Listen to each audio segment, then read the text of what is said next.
I really want to know, what's it like being a Kennedy?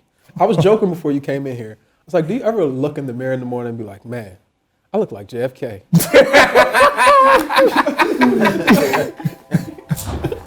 No.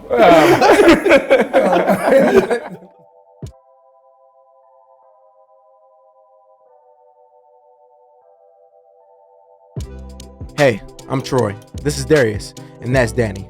We were college roommates and played football at Georgetown. During college, yeah, we threw a lot of parties, but at the same time, we were out in the community doing good. Our senior year, we met a guy named Frank Luntz. You might know him, you might not, but he's a very big political strategist. We started working with him, and he challenged us to take our experiences growing up in DC and go out into our community and make a difference. At the time, we would have never have guessed we would have grew good and raise millions of dollars, make a huge impact where we live and work. Darius, he's the one who's not afraid to speak his mind. He knows everyone. Me, I'm super empathetic, I'm in touch with the community, and I know how to get things done. Danny, he's the go-getter. When we talked about the idea of starting good in college, he came home the next day to our dorm and said, "Hey guys, I filed the paperwork." Along the journey, we linked up with the good people at Chasing the Dream, and they challenged us to go out and explore the authenticity of the American dream. And this is what we found. On this episode, we interviewed Joe Kennedy at his office on Capitol Hill.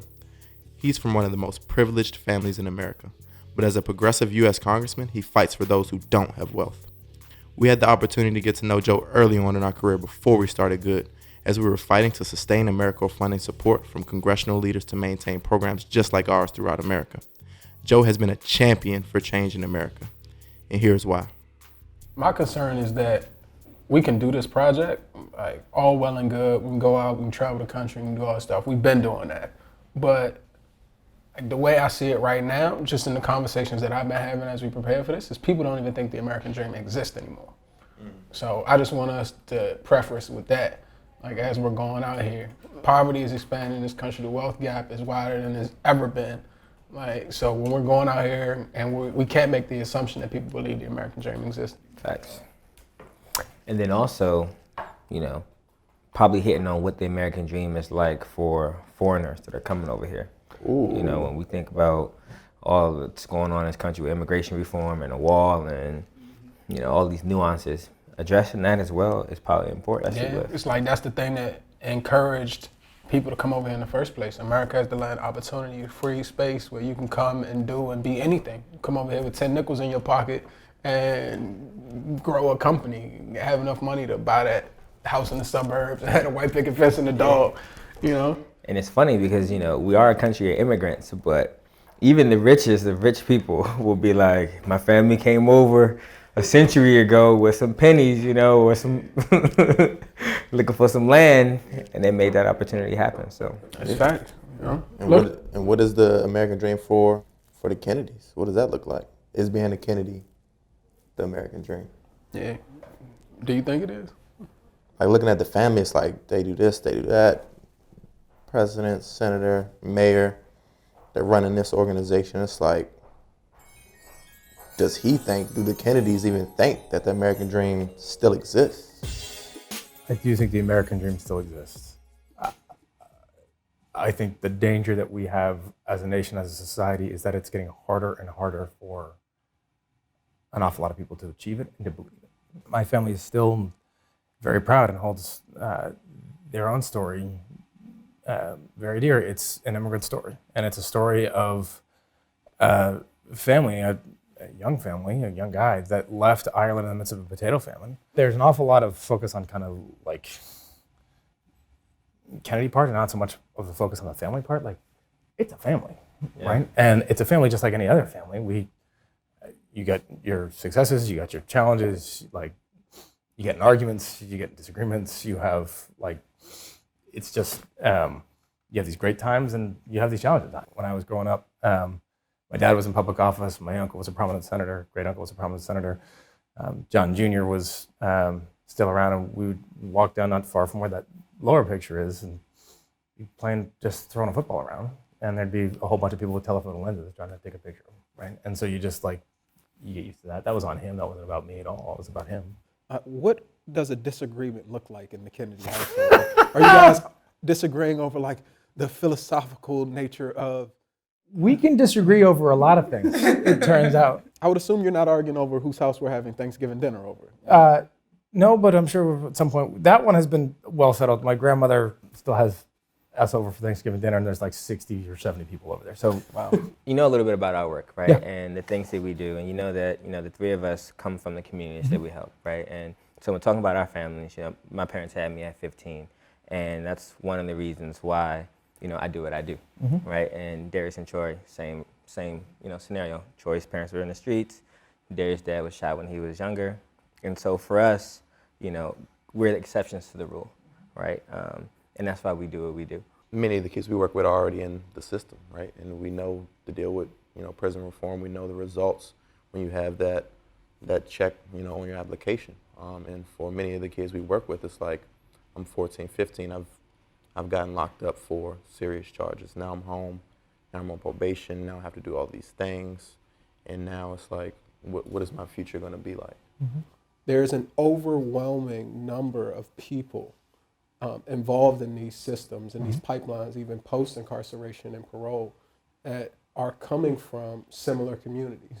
And not by chance, these communities are often marred by poverty. So when you think about this country and how in many ways we've criminalized poverty, what comes to mind, and what are some of the things that you're doing to kind of combat some of these things? This country has, unfortunately, gotten to a place, and not to say we didn't in the past, but where it becomes, we have made it almost impossible to be poor, and even harder to be if you are poor and black, or poor and brown, or poor and a single mom, or poor and young. Just the options here start to close in. And if you are incarcerated, you're actually getting the rehabilitation, so you're getting treatment for mental illness and addiction. Let's make sure you're getting the education that you should be getting, so that when you come out, you are actually not only rehabilitated, but you are able to get a job. Let's address the fact that a minimum wage for tipped workers in this country, which is oftentimes where entry-level positions for folks that are exiting a criminal justice system, where you got to go. Because particularly if you don't have those skills, particularly if you don't necessarily have a long track record of employment, where you can't necessarily sit there and to an employer and make the case as to why you should be getting $20 an hour. So you say, okay, fine, I'll go work at a local diner, right? Fast food restaurant. For a federal minimum wage at $2.13 an hour. And that's dependent on making sure that you are getting, that your supervisor is actually giving you the tips that you earned and not exploiting you for it. There are still systemic injustices in our society, and that government, like it or not, has an essential role to play to address them. And you can't just sit idly by and pretend that they don't exist, because at some point in this country, members of my family felt that same sting of discrimination, albeit years ago, but that still exists. We just saw what happens to an echelon of folks that most Americans don't give a whole lot of thought to, because you just take for granted that this stuff normally works. But we saw what happens when it doesn't, and the drastic consequences of, even for members of Congress, of saying, hey, we'll write some letters to banks to say, hey, don't foreclose on these folks' homes, right?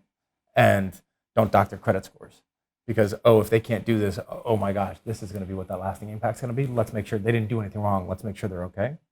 Well, we have these same stories that are happening every day in other parts of our society that most of us don't give a whole lot of thought to, and we need to. Yeah. How old are you, Joe? 38. It seems like presidential age. I would be honored to run as your VP anytime, my friend. Thanks. Thank you.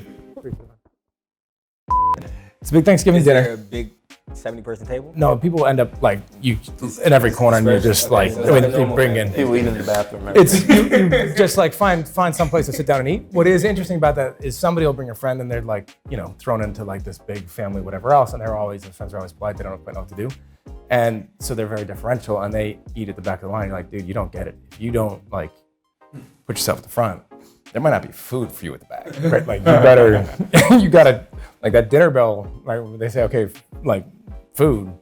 But you see a whole bunch of folks that are like up there at the front. No need to fret, because Joe brought the cranberry sauce. Hey everyone, this is Dan. Welcome to Joe Kennedy's office. Okay. The lobby. Got a nice little couch. Got a picture of our district right here. Hey, district in the house. Fenway Park. Got give them a little craisins, blueberry. We got our back office, legislative office. We got some intern desks down here. We got our little kitchen space, the printer. These are our C-SPAN TVs up here. We got some sausage from Kansas City because the Chiefs lost to the Patriots. Got little ribs, straight from Kansas City. An apple, some creamer, some bottles of water. I don't know what's in the freezer. Freeze pops. Gotta have freeze pops.